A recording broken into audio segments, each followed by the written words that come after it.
On Christmas, I was pulling a double shift in the ER. My parents and sister told my 16-year-old daughter there wasn't a seat for her at the table. She ended up driving home alone and spending the holiday in an empty house.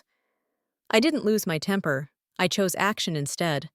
The next morning, my parents found an envelope on their doorstep and began shouting. On Christmas Eve, I arrived home close to midnight, completely drained. I'd been doing chest compressions on a man who swore he was just tired, except he was turning blue. That kind of night. So when I noticed Abby's boots by the door, my first instinct was that someone must be bleeding. Then I saw her coat draped over the armchair, her overnight bag still zipped, and her curled up on the couch in that stiff, uncomfortable sleeping pose that screamed she didn't trust the space. I just stood there, waiting for my brain to process it. She was supposed to stay at my parents' house overnight. It was tradition. She'd pleaded to drive herself this year, newly licensed and proud. She even left early to make a good impression. Since both my husband and I were working late shifts, the plan had seemed fine. Until it wasn't. "Abby?" I asked softly. She opened her eyes instantly, like she hadn't really been asleep. "Hey, why are you here?" I asked. She sat up slowly and shrugged. "They said there wasn't room." I blinked. "Room where?" "At the table." Her voice cracked halfway through the sentence. She tried to hide it with another shrug, but failed. "They said they didn't expect me. That there were already too many people. Grandma said she couldn't just add another chair last minute." She looked anxious, like being there had already caused trouble. "You got there on time, though." "Yeah, right on time." She opened the door and looked shocked, like I'd shown up to the wrong holiday. Then she said there wasn't a bed left either. There it was, the fallback excuse. She said she didn't want me driving back so late but didn't know where else to put me. So I left. "Did anyone offer to drive you home?" I asked. "Nope." I stared at her. "Did they at least let you eat?" She shrugged again. The table was full. Lily was in my usual seat. Grandpa was talking to her like she was the guest of honor. No one even looked at me. Then Grandma said it was just a full house this year. Aunt Janelle nodded. So I left. She glanced toward the counter and added, "I made toast." I turned and saw it. A single piece on a paper towel, cold and a little bent, with half a banana next to it. That was her Christmas dinner. Something inside me coiled tight. Not anger, not yet. Just that frozen, glassy stillness before everything breaks. "I wasn't hungry anyway," she said quietly. "Not really." And then her eyes filled. She fought it hard. God, she tried. She looked up, blinked fast, bit her lip like she could chew the emotion away. "They made it feel like I was intruding," she whispered. Like showing up after things were planned was rude. And then she started crying, softly, slowly, like a leaky faucet you can't quite shut off. "I was going to bring a pie," she added, "but I thought they'd have plenty already." I sat beside her and wrapped an arm around her shoulders. She leaned in immediately, like she'd been holding herself up out of stubbornness. After a while, she wiped her nose on her sleeve. "I know they don't like you," she said, "but I thought—" She stopped. "You thought you were just the kid." She nodded. "They didn't even say it meanly," she added. "Just like it was logistical," I said. "Like you were an extra folding chair they couldn't fit." I didn't go to bed right away. I sat in the kitchen staring at her neatly packed bag. She'd chosen the sweater my mom once said she liked, brought a little tin of cookies she'd baked herself. I opened the fridge. Nothing festive inside. We hadn't planned a backup Christmas. Why would we? We trusted them. That's what I couldn't get over. Not the cold toast or lack of dinner, not even that she'd driven home alone in the dark. What broke me was knowing they'd looked her in the eye. This kind, awkward, brave girl who showed up on time with cookies and a smile, and told her, with 28 people inside, "There's no room for you." They didn't mean no space. They meant not you. The next morning, my husband got home. Abby was still asleep. I told him what happened. He stood silently for a moment and finally asked, "So what now?" I didn't answer, not out loud. But I already knew, because there's a difference between turning the other cheek and turning away a 16-year-old who just wanted to belong, and they chose the latter. I didn't cause a scene. I did something else. 2 weeks later, my parents received a letter and started screaming. I don't remember the first time they called me the weird one, probably before I even understood the word. When I was 6, I found a dead bird and asked if I could dissect it, not to be creepy, just because I wanted to understand how it worked. My mom slammed the counter and yelled, "Jesus, Kate, what's wrong with you?" My sister Janelle screamed and told everyone I was trying to build a zombie. I got grounded for scaring her. That kind of set the tone. I loved anatomy books, wanted a microscope for Christmas, and asked questions about blood flow at dinner. At school, I was the kid who actually raised her hand. In my family, that was enough to make you a show-off. No one else went to college. Most didn't even finish high school on the first try. I was the only one who studied during commercials, or at all. By 12, my dad had started joking, half joking, that I wasn't really his. "Too smart to be mine," he'd say, laughing. Once, I overheard him arguing with my mom when they thought I was asleep. He asked if she'd ever cheated, said he'd always wondered since I didn't look like anyone in the family. I didn't sleep much that night. Never asked about it. Still haven't. By high school, Janelle had perfected being the golden child. Loud, likable, average at school, but great at spinning failures into stories. People adored her. She could cry on command and made sure everyone knew she looked out for me, the poor awkward sister who couldn't take a joke. She used to call me Dr. Freak. When I actually became a doctor, she upgraded it to Dr. Moneybags. Progress, I guess. When I earned a full scholarship, my parents were oddly quiet. No hug, no congratulations. My mom asked who I thought would marry me, since men don't like women who act smarter than them. I told her maybe I'd just marry myself. She didn't laugh. They didn't help me financially. I waited tables all through med school, took every unwanted shift, came home exhausted and aching. Meanwhile, they bragged that I was living the dream. They never visited once. Years later, after my second residency, I finally landed a stable job that made me feel like I wasn't drowning. My husband and I met during an overnight shift, romantic only if you find mutual exhaustion charming, and eventually moved somewhere we could afford better than instant noodles. That's when the calls began. Can you help with the electric bill? Can you co-sign a lease? Can you talk to a doctor about Uncle Pete's lump? I helped when I could, often without hesitation. When my parents neared early retirement with no savings, I stepped in again. They'd never owned a home, always rented, always had an excuse. So I bought them a modest 2-bedroom house and handed them the keys. I told them it was a gift. I'd take care of the mortgage. The title's in my name, but they live there rent-free. Utilities? I pay them more often than not. Medical expenses? Covered. I never said no, until recently. A few months ago, Janelle called. Her daughter Lily, the golden one, had been accepted to a prestigious STEM camp. "She's got your brain," Janelle said, like that was a compliment. "This could change her life." I asked the cost. $1,200, but it's worth it. And you, of all people, that's where I tuned out. Abby never went to a camp like that, not because she couldn't, but because she never asked. She's practical, thoughtful, not entitled. I told Janelle no, politely but firmly. I explained I was already covering our parents' house, medical bills, and emergencies. Maybe she could apply for aid. Her tone turned sharp. "Wow. Must be nice to have everything and still be stingy. She's your niece. You're just jealous Lily's actually going somewhere."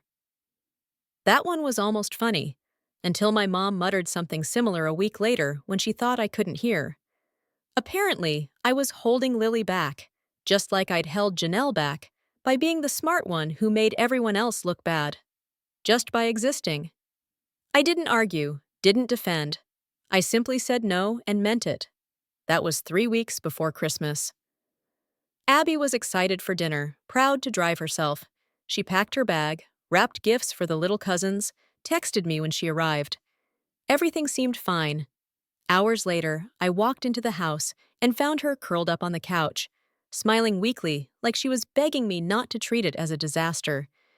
She explained that Grandma had whispered there wasn't space at the table or anywhere else, even though she'd counted 28 chairs.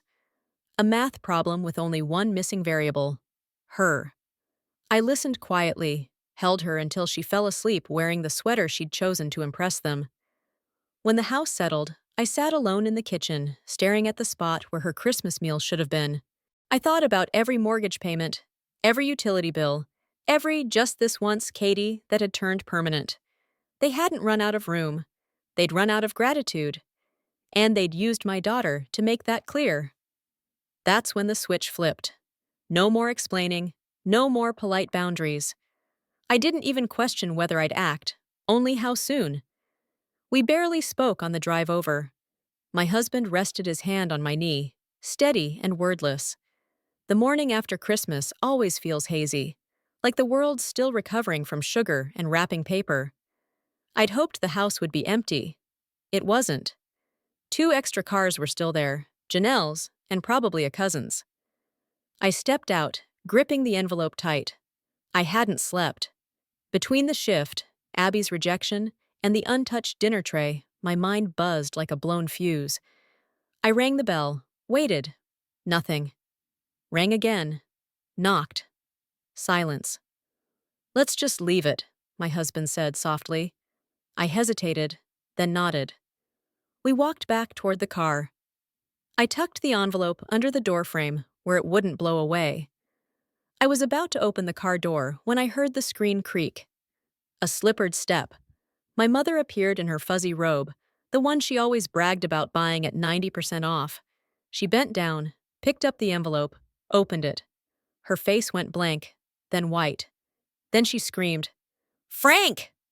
Get out here! She's throwing us out!" My dad stumbled to the door in yesterday's clothes. "What the hell?" Janelle followed, clutching her coffee mug like it was still Christmas morning.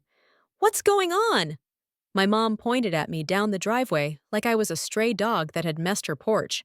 "You ungrateful little—" We got in the car and drove off before she finished. Didn't matter. I knew the greatest hits. By the time we got home, my phone was buzzing nonstop. I ignored it. Then it buzzed again, and again. On the 6th ring, I answered. "How dare you!" my mom screamed. No hello, no pause, not even fake concern for Abby. "You've lost your damn mind!" I held the phone away. I could still hear my dad yelling in the background. "If you do this, you're no daughter of ours." They didn't ask why. Didn't ask what happened. They didn't mention Abby once. I hung up. They kept calling. Then Janelle started texting. One of their messages even read, "You're going to ruin your reputation. Think about your career." Oh, sweetheart. My patients don't care where my parents live. By evening, my phone looked like it had been through a breakup. 32 missed calls, 14 texts, 3 voicemails. One cousin even had the nerve to write, "Not my place, but this feels extreme. You only get one mom." I didn't respond to any of them.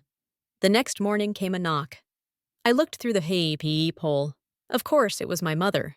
She stood on my porch in the same fuzzy robe, holding the eviction letter, now wrinkled and damp, like she'd been clutching it for hours. I opened the door but didn't invite her in. Not that she waited. "You're really doing this?" she hissed. "After everything we've done for you?" I let the words hang. Finally, I said quietly, "You mean the house I bought for you? The bills I paid? The medical coverage I set up because your insurance didn't cover your medication?" She flinched for a split second, then straightened, her eyes sharp. "We raised you. We gave you everything. You didn't even let my daughter eat dinner," I replied. That stopped her, briefly, but she recovered quickly. "Don't exaggerate. We didn't have enough chairs." "There were 28 people there," I said. "Even a neighbor." Her lips pressed tight. "I didn't send that letter to be cruel," I continued. "But if you think you can treat Abby like she doesn't matter—" "Oh, for God's sake!" she snapped, suddenly animated again. "Stop acting like we're monsters. You're the one tearing your family apart over a misunderstanding, and now you're threatening your own parents?" she said, waving the letter like courtroom evidence. Then, like a bad performance, she tore it straight down the middle as if that would erase the process entirely. There, she said smugly. That's done. Now, if you want us to forgive you, you'll pay for Lily's science camp and stop this nonsense. She smiled, satisfied. I said nothing, because that was when I realized they had never taken me seriously. Not as a child, not as a doctor, not even now. To them, I was still that awkward, nerdy girl who should stay grateful and small, the one they mocked but never respected. They truly thought I wouldn't follow through. They were wrong. So I let my mother walk off the porch, muttering like the tragic heroine of her own story. Then I closed the door, quietly, calmly. In my head, I was already planning the next step. My mother had torn up the eviction notice like junk mail, right after accusing me of being selfish, heartless, and unstable. Then she'd smiled and said, "Pay for Lily's science camp, and we'll forgive you." We'll forgive you. As if they were the victims. As if refusing my daughter a place at the Christmas table had been an innocent oversight instead of cruelty. 2 mornings later, I sat across from a lawyer. I explained everything: the house in my name, the mortgage I'd paid for 7 years, the bills, the medical coverage, the quiet sacrifices. He didn't even blink.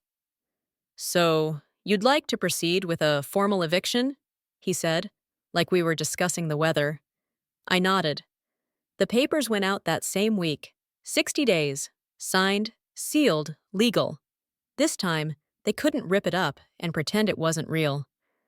I kept covering the mortgage. I wasn't about to ruin my credit over this. But everything else stopped.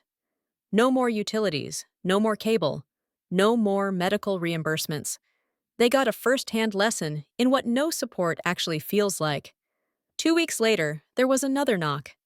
Aunt Elaine stood there, the good aunt, with a tin of cookies and a perfectly rehearsed look of concern. "Kate," she said softly, "I just want to talk." I already knew why she was there. We sat in the kitchen. I made tea. Neither of us touched it. "This just doesn't sound like you," she began. "Throwing your parents out over—" She hesitated. "A misunderstanding?" I laughed once, without warmth. Then I told her everything. The house, the bills, the Christmas Eve rejection. How my parents had found space for 28 guests, including neighbors and distant cousins, but not their own granddaughter. Aunt Elaine's face drained of color. "I didn't know," she whispered. "They didn't tell you," I corrected.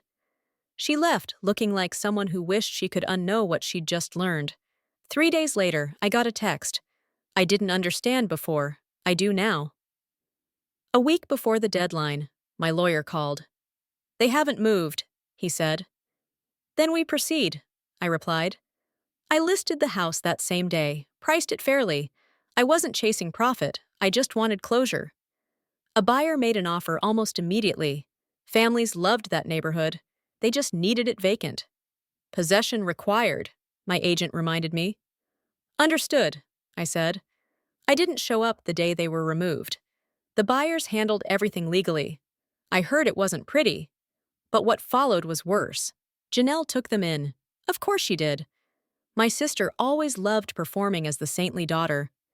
She gave dramatic play-by-plays to cousins like she was doing a press interview. She abandoned them, she said, all over one silly misunderstanding. 3 weeks later, Janelle appeared on my doorstep, eyes puffy, hair frizzed, looking wrecked. "I can't do this," she said, skipping greetings. "They fight non-stop. Mom says the living room's too small. Dad says my kids are loud.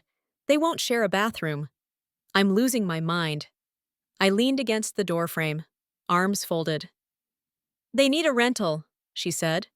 "You could at least help with the deposit." "No." "Kate!" she gasped. "You stood there while they turned Abby away on Christmas Eve," I said evenly. "That was your choice. This is mine." She blinked, then left without another word. A week later, she kicked them out too. They ended up in a run-down rental. 2 rooms, 1 heater, a crooked front step. Their pension barely covered rent and food. The vacations, dinner parties, and luxury plans vanished. They tried to rally sympathy from extended family, telling everyone I'd cut them off without warning, that I was unstable, cold. But I'd already reached out to the relatives myself, quietly. I sent copies of the bills I'd covered, forwarded the eviction letter, dated, certified, undeniable. One cousin just replied, "Wow." Another sent a thumbs up emoji. The family wasn't rushing to rescue them. Neither was I. 2 months later, Abby and I sat on the porch sipping iced tea. No drama, no pretense, just peace. "I don't miss them," she said. I didn't either. My phone buzzed. Unknown number. I opened it automatically. "Hope you're proud of what you've done." Delete. No hesitation. "They'll text again," Abby said casually. "They always do." "They're not our problem anymore," I said. And they weren't. They said there wasn't room for Abby at the table. Now, there's no room left in our lives for cruelty, manipulation, or control. Fast forward 2 years, they're still in that decaying rental, still blaming everyone but themselves. Abby's thriving, studying what she loves, and the money from selling that house covered more than tuition. It bought her peace. And me? A little closure. I don't answer their calls. I don't send money. I don't lose sleep. I protected my daughter. I chose her, finally. So tell me, did I go too far? Or just far enough? Let me know in the comments. And if you'd like more stories like this, don't forget to subscribe and hit the bell.